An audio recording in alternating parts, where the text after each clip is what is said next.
বাড়ি চেঞ্জ মানে ভূতের খাটনি।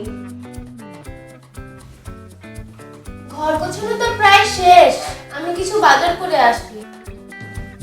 নতুন শহর, হারিয়ে যেও না। এই রায়গঞ্জের শহরের সাথে বহুদিনের পরিচয়, চিন্তা করিস না, এখানকার প্রতিটা গলি আমার চেনা। বুঝেছি, এই জন্য তুমি এখানে ট্রান্সফার নিলে। বাদ দে এসব কথা, আমি বাজার থেকে আসি। হে ঠাকুর, আজ যেন সঞ্জীবের দেখা পায়, অনেক বছর হলো ওকে দেখিনি।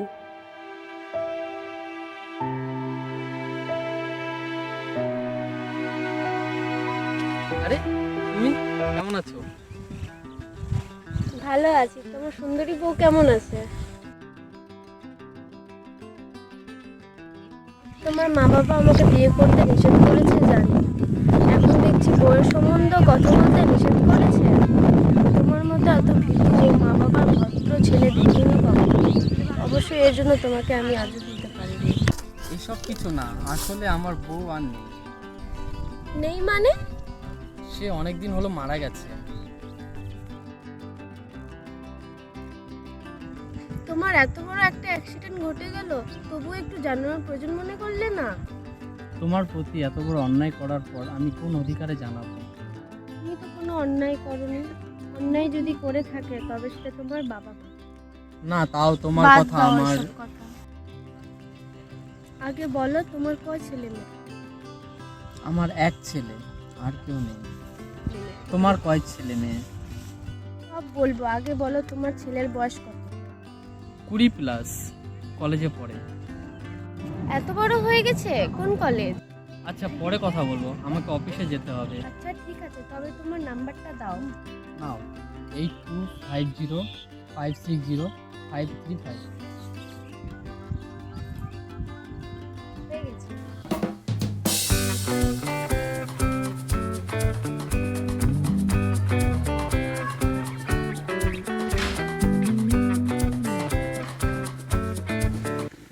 সুমি, তুই একটু রান্নাটা করবি? আমার শরীরটা ভালো নেই। ঠিক আছে মা।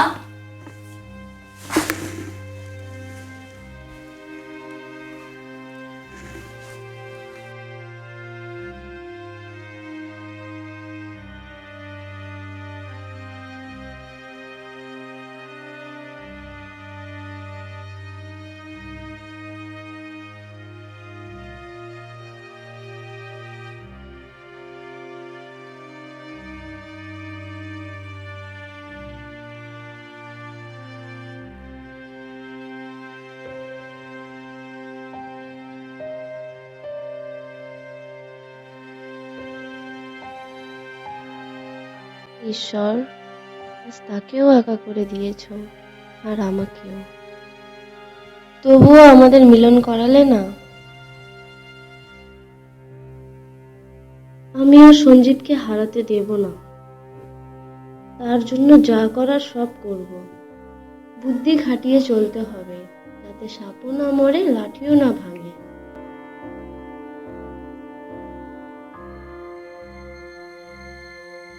তাকে পেতে তো এখন কোনো বাধা নেই, তাহলে অকারণে দুঃখ করছি কেন? এখন তো আমার জোরে জোরে হাসা উচিত।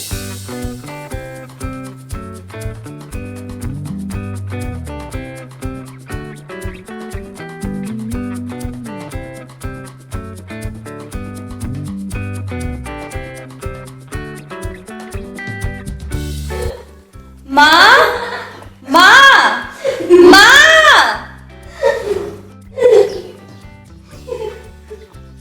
হ্যাঁ বল।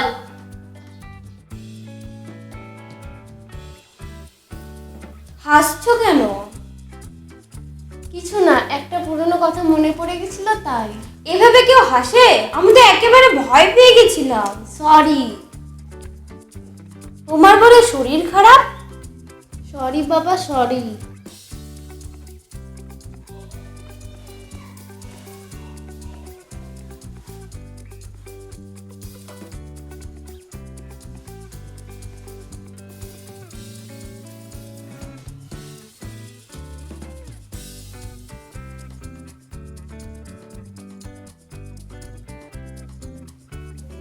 রাখলাম।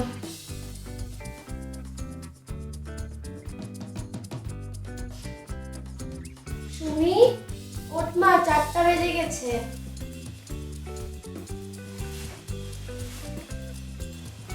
সুমি, ওঠ মা, তোর সাথে কিছু ইম্পর্টেন্ট কথা আছে। হ্যাঁ বলো।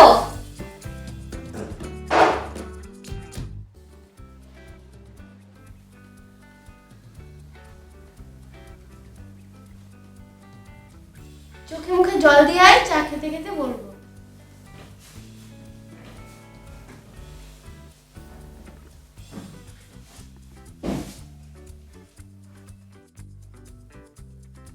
তুমি কি বলবে বলছিলে?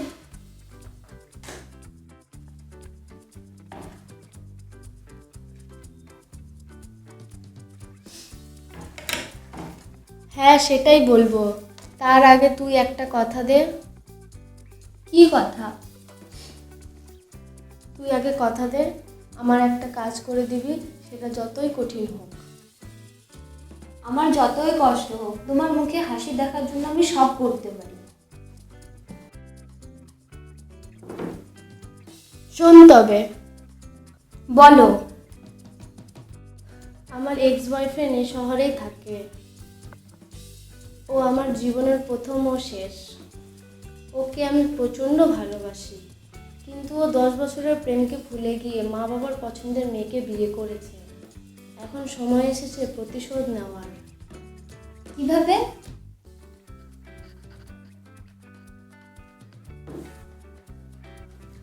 শুনলাম ওর একটা ছেলে আছে, তার সাথে প্রেমের অভিনয় করতে হবে এবং ছেড়ে দিতে হবে, ব্যাস, তাহলে প্রতিশোধ নেওয়া কমপ্লিট। বুঝলাম, আমাকে কি করতে হবে সেটা বলো আগে। আরে পাগলি, প্রেমের অভিনয় তো তোকেই করতে হবে। আমি আমি পারবো? হ্যাঁ, তুই পারবি। তাছাড়া তুই আমাকে কথা দিয়েছিস। ঠিক আছে, আমি করব। আমার সোনা মেয়ে। কিন্তু কিভাবে করব? আমি তো ওকে চিনিই না। আরে চিন্তা করিস না, আমি সেই ব্যবস্থাটা এখনই করে দিচ্ছি।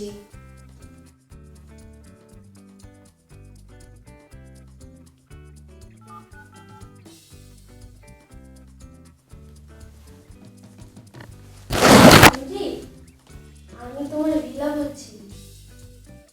তোমার ছেলে যেই কলেজে পড়ে, সেই কলেজের সম্পর্কে কিছু তথ্য জানতে চাইছি।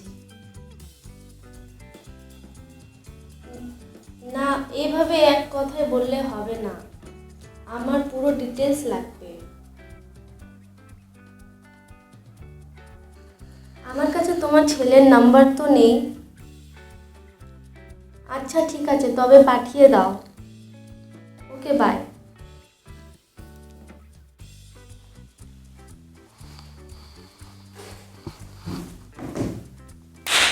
সাকসেস।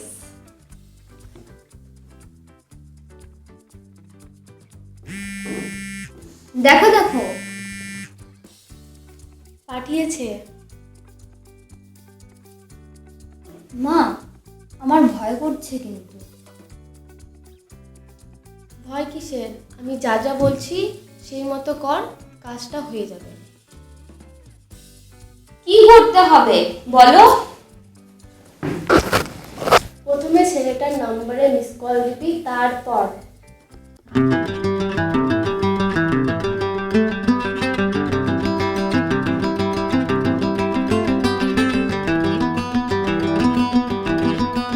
বাহ, কি সুন্দর প্ল্যান, আমি পারবো। তবে আজ রাত থেকে শুরু করে দিই। এখন উঠি, সন্ধ্যায় প্রদীপ করে পড়তে বসতে হবে। ওর তবে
চলো এখানে বসি। দেখতে দেখতে আমাদের প্রেমের বয়স 6 মাস হয়ে গেল। একটা মিস কল থেকে কি সুন্দরভাবে আমাদের প্রেম হয়ে গেল। হ্যাঁ। আমি খুব ভাগ্যবান, সেজন্য সেদিন তোমার মিস কলটা এসেছিল। না, আমার মায়ের জন্য সব সম্ভব হয়েছে। সেটা কি হবে? ছাড়ো, এসব তুমি বুঝবে না। মাকে তোমার কথা বলেছি। মা কি বললেন? মা তোমাকে বাড়ি নিয়ে যেতে বলেছেন। তাই নাকি? কবে নিয়ে যাবে? অনেক বেলা হয়ে গেছে। চলো এবার বাড়ি যাই।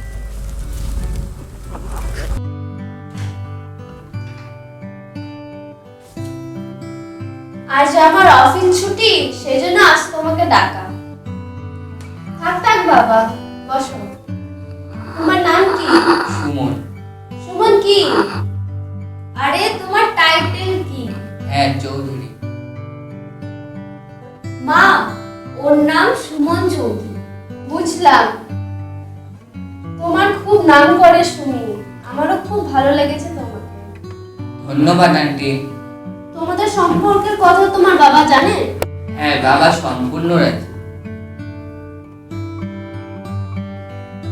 তোমার টাইটেলটা কি যেন বললে? চৌধুরী। কি চৌধুরী? ব্রাহ্মণ না কাস্ত? আমরা ব্রাহ্মণ। ব্রাহ্মণ? এ বিয়ে আর হবে না।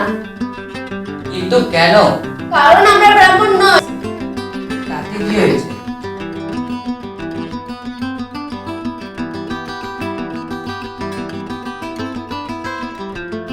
যে মানে তোমার মতো এক চৌধুরী ব্রাহ্মণকে ভালোবেসে আমি আজও কষ্ট পাচ্ছি। সেই কষ্টটা আমার মেয়ে পাক, সেটা আমি চাই না। আন্টি, আমার কথাটা শুনুন আগে। আর তোমাকে আর কিছু বলতে হবে না, তুমি এখন আসতে পারো।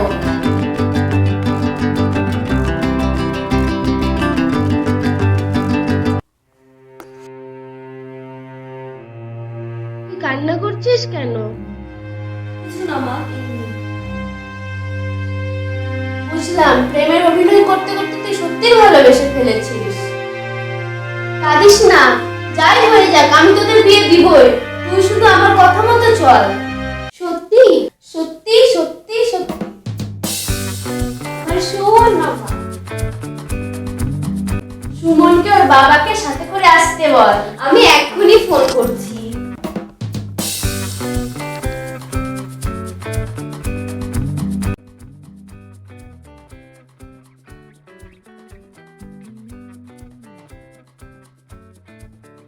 মা, তোমাকে আজকে খুব সুন্দর লাগছে।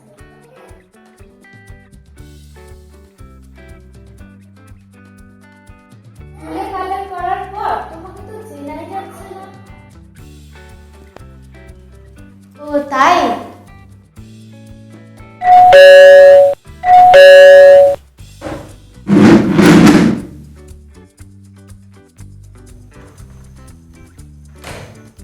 আঙ্কেল, কেমন আছেন? ভালো আছি, তোমরা কেমন আছো? ভালো, বসুন।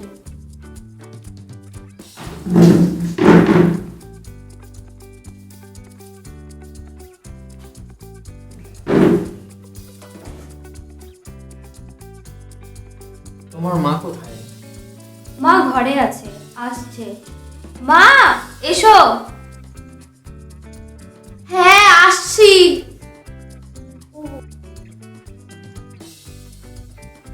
নমস্কার। নমস্কার। আরে তুমি? তুমি এখানে? বসো। হ্যাঁ, আমি এই বাড়িতে নতুন ভাড়া এসেছি। সুমন, কিছু মনে করো না বাবা। আমি ভেবেছিলাম আমার মেয়ের সাথে তোমার বিয়ে দিব, কিন্তু দিতে পারছি না। আবার কি হলো? যে চিটারের কথা বলছিলাম সেটা আর কেউ না, তোমার বাবা। কি বলছেন এসব? জিজ্ঞেস করো তোমার বাবাকে, প্রেম করে আমাকে ছেড়ে দিয়েছে কি না।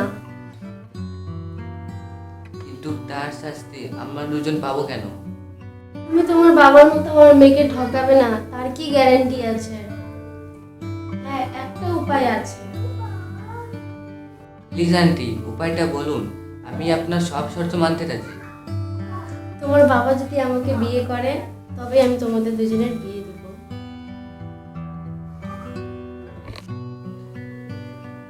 বাবা প্লিজ মেনে নাও, আন্টিকে বিয়ে করো। বাবা প্লিজ প্লিজ আন্টিকে বিয়ে করো। উঠ সুমন, তোকে বিয়ে করতে হবে না। প্লিজ বাবা।